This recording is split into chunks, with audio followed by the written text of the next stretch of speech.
விவேகானந்தனின் உளவியல் சார்ந்த விஷயங்களை ஒரு மறுபரிசீலனைக்காக கொண்டு வந்திருக்கேன். 1930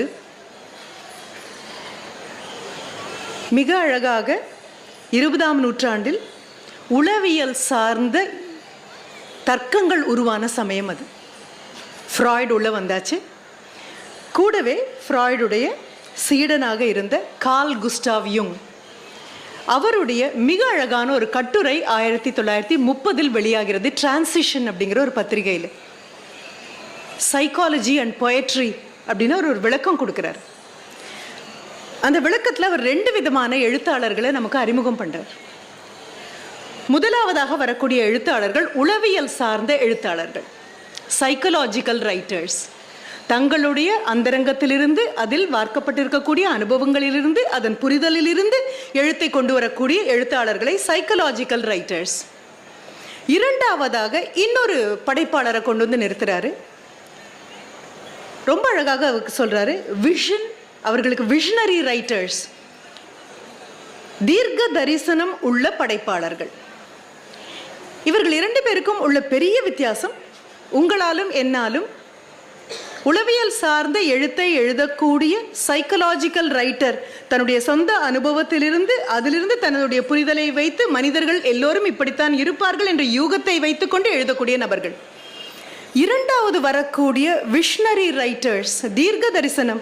தீர்க்க தரிசனம் என்பது முதலில் பார்வை என்னன்னு தெரியணும், அந்த பார்வை தரிசனமாக என்ன செய்யணும்னு தெரியணும், அந்த தரிசனம் தீர்க்கமாகிறதுக்கு என்ன செய்யணும்னு தெரியணும். தீர்க்க தரிசனம் என்பது நமக்கு முன்னால் இருப்பதை எட்டி பார்ப்பது மட்டுமல்ல, பின்னால் போனதையும் திரும்பி பார்க்க வேண்டும். அப்போ கடந்தது, கடப்பது, கடக்க போவது, இது 3ஐயும் ஒன்றாக உள்வாங்கினால் மட்டும்தான் விஷனரி ரைட்டராக மாற முடியும். ரொம்ப அபாயகரமான எழுத்தாளர்கள் இவர்கள். கார்ல் குஸ்டாவ் யுங் அவருடைய எழுத்தை பற்றி சொல்லும் பொழுது அவர் சொல்றாரு, அன்றாட வாழ்க்கையில் நீங்களும் நானும் சந்தித்து செல்லக்கூடிய எதுவுமே இவர்களுடைய பாடுபொருளாக இருக்காது. எதை கண்டு அச்சமடைகிறோமோ, எது நமக்கு திகிலூட்டுகிறதோ, எது நமக்கு அருவருப்பு தருகிறதோ, எது நமக்கு ஒரு அபாய எச்சரிக்கையாக இருக்கிறதோ, அவை எல்லாமே இவர்களுடைய பாடுபொருளாக இருக்கும்.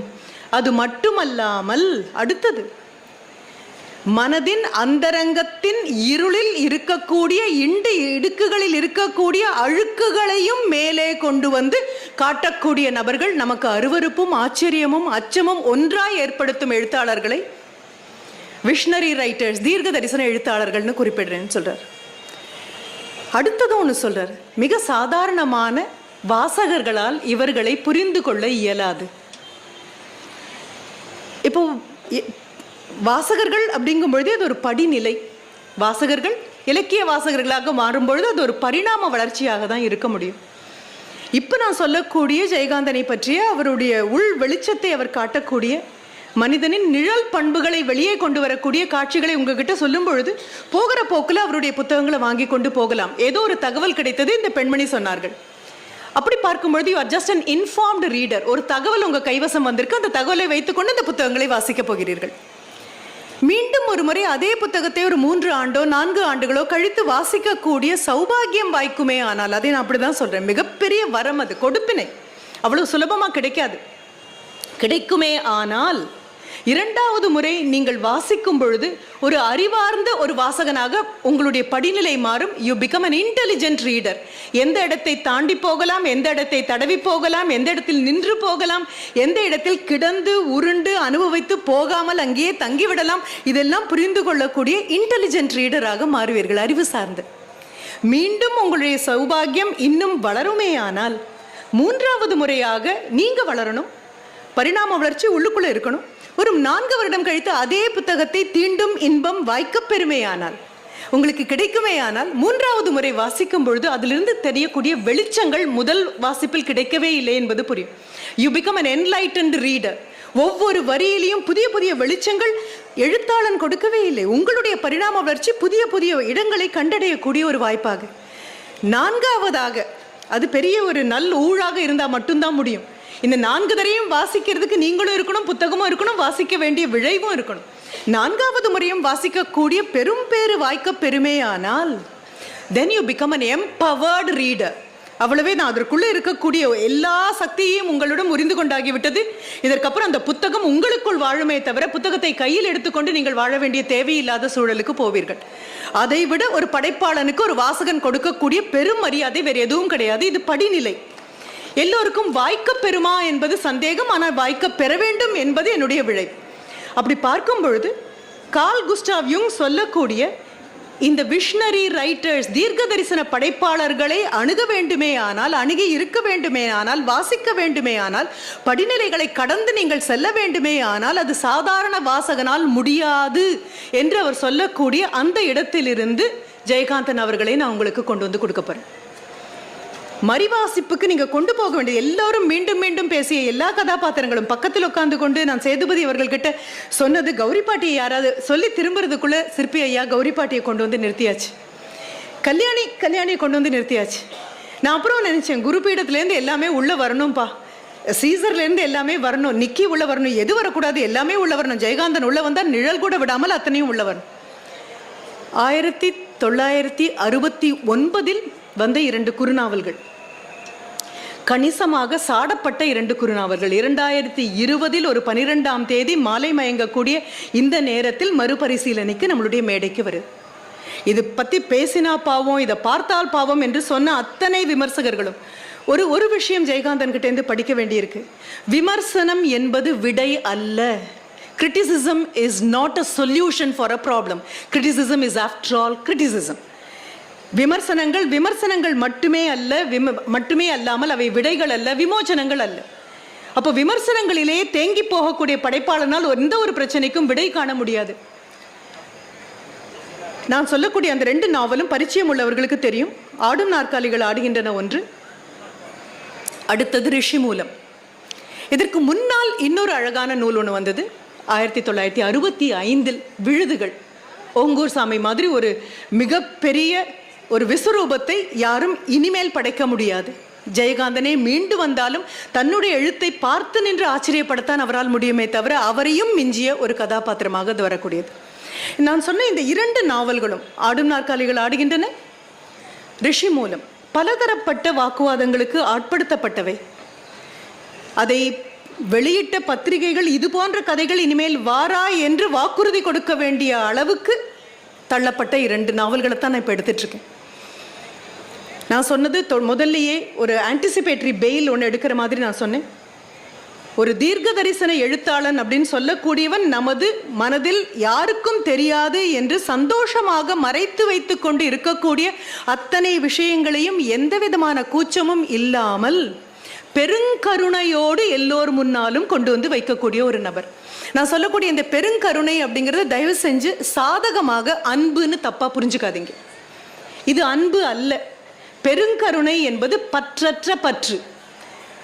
அந்த கதாபாத்திரத்தின் மேல் அவருக்கு விருப்பும் கிடையாது, வெறுப்பும் கிடையாது, ஐயோ பாவம் என்ற பரிதாபமும் கிடையாது.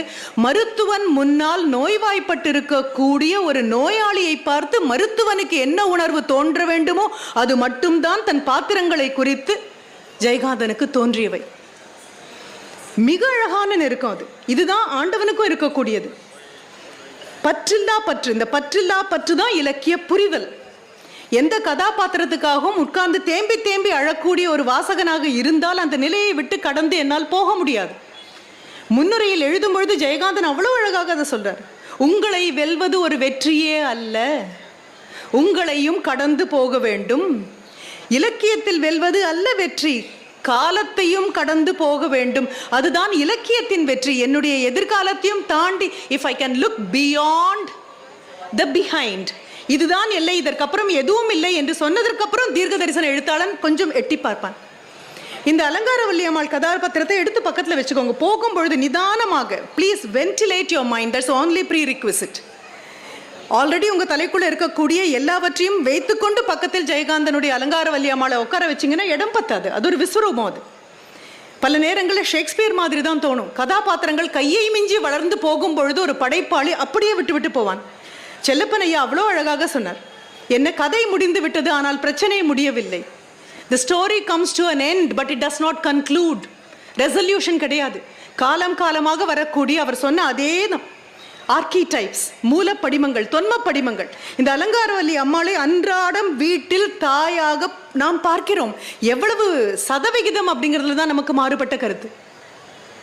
பெண் குழந்தைகளுக்கு அப்பா மேல் இருக்கக்கூடிய அளவற்ற பிரியம், ஃப்ராய்ட் சொல்ற மாதிரி, if it becomes Electra complex or father fixation, பார்க்கக்கூடிய எல்லா ஆண்களிலும் என் தந்தையின் பண்பை மட்டுமே தேடக்கூடிய பெண்ணாக நான் மாறுவேனே ஆனால் எனது குடும்ப வாழ்க்கை நன்றாக அமையாது. ரொம்ப நுணுக்கமான உளவியல் சார்ந்த விஷயம் அது. தந்தையிடம் உள்ள பண்புகள் தந்தையிடம் மட்டும்தான். 1604 அந்த காலகட்டங்களில் ஷேக்ஸ்பியர் கொண்டு வந்த டெஸ்டிமோனா கதாபாத்திரம் அதுவே தான்.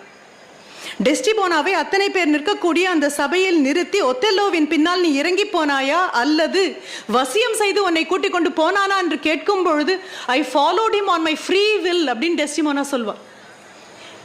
அதே மாதிரி கிங்லியருக்கு கொண்டு வந்தீங்கன்னா கிங்லியர்லயும் அதே தான் வரும். 3 மகள்களை பெற்றிருக்கக்கூடிய அந்த மன்னன், அது கார்டீலியாவாக கடைசி பெண், ரீகனாகவும் கானரிலாகவும் மற்ற 2 பெண்களும் உலகத்தில் உள்ள எல்லா செல்வங்களையும் விட உங்களை நாங்கள் நேசிக்கிறோம் என்று திருமணமான அந்த பெண்கள் சொல்லும் பொழுது இன்னும் திருமணம் ஆகாத கார்டீலியா சபையில் how much do you love me என்ற கேள்விக்கு I love you as much as a daughter should love a father, nothing more nothing less சொல்லக்கூடிய அந்த பதில் ஃப்ராய்ட் கொண்டு வந்து நிறுத்தக்கூடிய ஃபாதர் ஃபிக்சேஷன் என்று சொல்லக்கூடியது. அலங்காரவல்லி அம்மாளுக்கு பால்ய பருவத்தில் அப்பாவாக இருக்கக்கூடிய அந்த ராவ் பகதூர் மணிமாறன் அவர்கள் மேலே மிகப்பெரிய ஒரு பக்தி. அப்பா என்றால் இவர்தான், ஆண் என்றால் இவர்தான் பார்க்கக்கூடிய அந்த பெண்ணால் சூதாடியும் குடிகாரனுமான தன் கணவனை ஏற்றுக்கொள்ள முடியவில்லை. 25 ஆண்டுகளுக்கு முன்னால் ஏதோ விடுதியில் தற்கொலை செய்து கொண்ட அந்த நபரது அவமானம் குழந்தைகள் மேல் பட்டுவிடக் கூடாது அப்படின்னு சொல்லி 2 ஆண் குழந்தைகளையும் 2 பெண் குழந்தைகளையும் அவர்கள் யார் பேரிலும் அன்போ காதலோ கொள்ளாத அளவுக்கு அவர்களை மதிமயக்கி கொண்டு போகக்கூடிய ஒரு தொன்ம படிமம். ஆங்கிலத்தில் அது ரொம்ப அழகா சொல்லுவோம், டிவோரிங் மதர் ஆர்கிடைப். அருகில் இருந்து அந்த குழந்தைகளுடைய உள்ளுணர்வை முழுமையாக உறிந்து கொள்ளக்கூடிய ஒரு அம்மா. ஆண் குழந்தைகளாக இருந்தால் அந்த அம்மாவின் மேல் இருக்கக்கூடிய அதீதமான இயற்கைக்கு புறம்பான அந்த ஈடுபாடிலிருந்து அந்த குழந்தைகள் வெளியே வராத வரை அவர்களால் சாதாரணமான ஒரு வாழ்க்கை இன்னொரு பெண்ணோடு வாழ முடியாது என்பது தீர்ப்பு. இதை நாம் வக்கரிப்பாக பார்க்காமல் மனதின் ஓரத்தில் எங்கோ ஒளிந்து கொண்டிருக்கக்கூடிய, இதுவும் சேர்ந்தால்தான் நான் மனிதன். வால்ட் விட்மன் ரொம்ப அழகாக சொல்வார், I am the beast and I am the angel. I am the devil. எல்லாம் எனக்குள் இருக்கின்றன. எத்தனை சதவீதம் அப்படின்னு லாசராவை பத்தி சொன்ன பொழுது அதே தான். மனம் என்னும் பார்க்கடலை கடையும் பொழுது ஆலகாலமும் அதிலிருந்து தான் வரும், அமிழ்தமும் அதிலிருந்து தான் வரும். எதற்காக கடைகிறோம், எதை வேண்டுகிறோம் என்பது மட்டும் தான் உண்மை அப்படின்னு பார்த்தா ஜெயகாந்தன் எடுத்து முன்னால வைக்கிறார். உங்களுக்கு பிடிக்குமா பிடிக்காத இதை பத்தி எந்த கவலையும் கிடையாது. பெருங்கருணை, அந்த பெருங்கருணை பெனவலன்ட் ஸ்பிரிட் அப்படிங்கிறது அதுதான். என்னுடைய கதாபாத்திரங்கள் மீது எனக்கு பெரும் காருண்யம் கிடையாது, அவர்களை உங்கள் முன்னால் வைக்கிறேன். உங்களுக்கு ஏற்படும் எல்லா மன வருத்தமும் எனக்கும் உண்டு. கங்காவை தோற்றுவிக்கும் பொழுது அவர் சொல்லக்கூடியது அதுதான். ஒரு சீதைக்கு இந்த கதி ஏற்படணும்னு எத்தனை பேர் விரும்பி இருப்போம்? ஒரு இயேசுநாதர் சிலுவையில் அறையப்படணும்னு நமக்கு என்ன எப்படி ஏற்படுத்தி இருப்போம்? அதுல ஒரு வரி சொல்லுவார், வாழ்க்கை நீங்களும் நானும் விரும்பும் இடத்தில் போய் நின்று கொள்ளாது. இது புரியணும் அப்படின்னு சொன்னா இந்த அம்மாவுடைய கதாபாத்திரம், அந்த எல்லா குழந்தைகளும் காலில் விழுந்து கெஞ்சக்கூடியது, அதில் வரக்கூடிய குறியீடுகள் எல்லாமே உங்களை அதிர்ச்சிக்கு ஆளாகும். பக்கத்தில் ஒரு ஃப்ராய்ட் எடுத்து வச்சிங்க அப்படின்னு சொன்னால் இவ்வளவு ஆழமாக அழுத்தமாக ஒரு நபரால் எழுத முடியுமா? அதை விட மிக அழகானது, அந்த மாதிரி ஆக்கிரமிக்கக்கூடிய தாய் பயன்படுத்தக்கூடிய ஆயுதம் என்னவாக இருக்கும் என்றால் அன்பாக இருக்கும். உனக்காகத்தானே இவ்வளவு நான் செய்கிறேன், உன்னை நேசிப்பதால் தானே இவ்வளவு நான் செய்கிறேன், என்னை விட்டு விட்டு போவாயா? அதனுடைய முன்னுரையில சொல்வார், ஆக்கிரமிப்பவர்கள் கூட யாரோ அடுத்தவர்கள் அல்ல, ஆக்கிரமிப்பவர்கள் அன்பை காட்டக்கூடிய நபர்கள் தான் ஆக்கிரமிப்பாளர்களாக மாறுகிறார்கள். ஆனால் ஆக்கிரமிப்பவர்கள் ஆக்கிரமிக்கப்பட்ட பொருளை காட்டிலும் இன்னும் கவலை உறுகிறார்கள், தோல்வியுறுகிறார்கள். என்ன காரணம் என்றால் ஆக்கிரமிக்கப்பட்ட பொருள் என் கையை விட்டு எப்பொழுது போய்விடுமோ என்ற அபாயம் எப்பொழுதுமே அவர்கள் மனதில் தழும்பிக் கொண்டிருக்கிறது. இதை விட நுணுக்கமாக தாய் தகப்பன் தன் குழந்தைகள் மேல் வைத்திருக்கக்கூடிய அன்பை எச்சரிக்கை உணர்வோடு காட்டக்கூடிய இன்னொரு படைப்பு கண்டிப்பாக கிடையாது. அதுல வரக்கூடிய அந்த ஆடும் நாற்காலி, ஃப்ராய்டு கிட்ட போய் பாருங்க, அடுத்த நிமிஷம் அவர் சொல்லக்கூடியது அது கலவி குறியீடாக வரக்கூடிய ஒன்றுன்னு காண்பிக்கிறார். அங்கு பூட்டு போடப்பட்டு தொடங்க இருக்கக்கூடிய அந்த வீடுகள், வளர்ந்த அந்த பெண், கடைசியாக அந்த வளர்ந்திருக்கக்கூடிய பெண்ணை கூட என் குழந்தைன்னு மீண்டும் மீண்டும் கூப்பிட்டு உனக்கு வயதாகவில்லை, உன் நன்மை தீமையை நான் தான் பார்க்க போகிறேன். இந்த டிவோரிங் மதர்ஹுட் அப்படின்னு சொல்லக்கூடியது மிக கடுமையான ஒன்றாக இருக்கு. அலங்காரவள்ளி அம்மாளுடைய ஃபாதர் ஃபிக்சேஷன், தன் தந்தை மேல் இருந்த பெரும் ஒரு அது பக்தியை தாண்டிய ஒரு நிலை, தன் குழந்தைகளுக்கு காட்டக்கூடிய எல்லாமே இயல்பான ஆண் பெண் உறவு என்பது மிகவும் கேவலமானது, நீங்கள் அண்டக்கூடாதது, உங்களுக்கு ரொம்ப அபாயகரமானது. இது அப்படியே கொண்டு வந்து பக்கத்தில் நீங்கள் வைக்க வேண்டியது என்ன அப்படின்னு சொன்னால், அடுத்தது கூடவே அதனுடனே வந்து அதனுடைய ட்வின் ரைட்டிங் ரிஷி மூலம். நான் சத்சங்கம்னு சொன்னதுக்கு அதுதான் காரணம். ரிஷி மூலத்தை கையில் எடுத்து பார்க்கறதுக்கு முன்னால you have to know Oedipus complex. இது ஒன்றும் புதிய விஷயம் அல்ல. ஒரு விநாயக புராணத்தை புரிந்து கொண்ட நம்மால் இதை வெகு இயல்பாக புரிந்து கொள்ள முடியும். என்ன வேணும் அப்படின்னா, எத்தனாவது படிநிலையில் இருக்கக்கூடிய வாசகர் நீன்னு தெரிஞ்சுக்கணும். அந்த நீங்கள் எத்தனாவது படிநிலையில் இருக்கிறீர்கள்? ஏதோ தகவல் சொன்னார்கள், போய் எடுத்து படிக்கக்கூடிய உங்களுக்கு அருவருப்பாக இருக்கலாம், எரிச்சலாகலாம், இதெல்லாம் ஒரு இலக்கியமான்னு கேட்கலாம். இத்தனை கேள்விகளையும் தாங்கி கொண்டு காலம் கடந்து இரண்டால் அப்படின்னு சொன்னா, கம்பன் இருந்த காலத்தில் யாருமே எழுதலையா? இல்லை வள்ளுவர் இருந்த காலத்தில் யாரும் எழுதலையா? இல்லை இளங்கோ இருந்த காலத்தில் யாரும் எழுதலையா? எழுதிய எழுத்தை கடலில் கொண்டு போய் வீசுவார்கள், கடல் திருப்பி கொடுக்கும். அப்படின்னா என்ன கடல்? காலக்கடல். காலக்கடலில் வீசும் பொழுது திருப்பி கொண்டு வந்து ஒரு விஷயத்தை கொடுத்தால் அது காலம் கடந்து நிற்கும்னு அர்த்தம். அது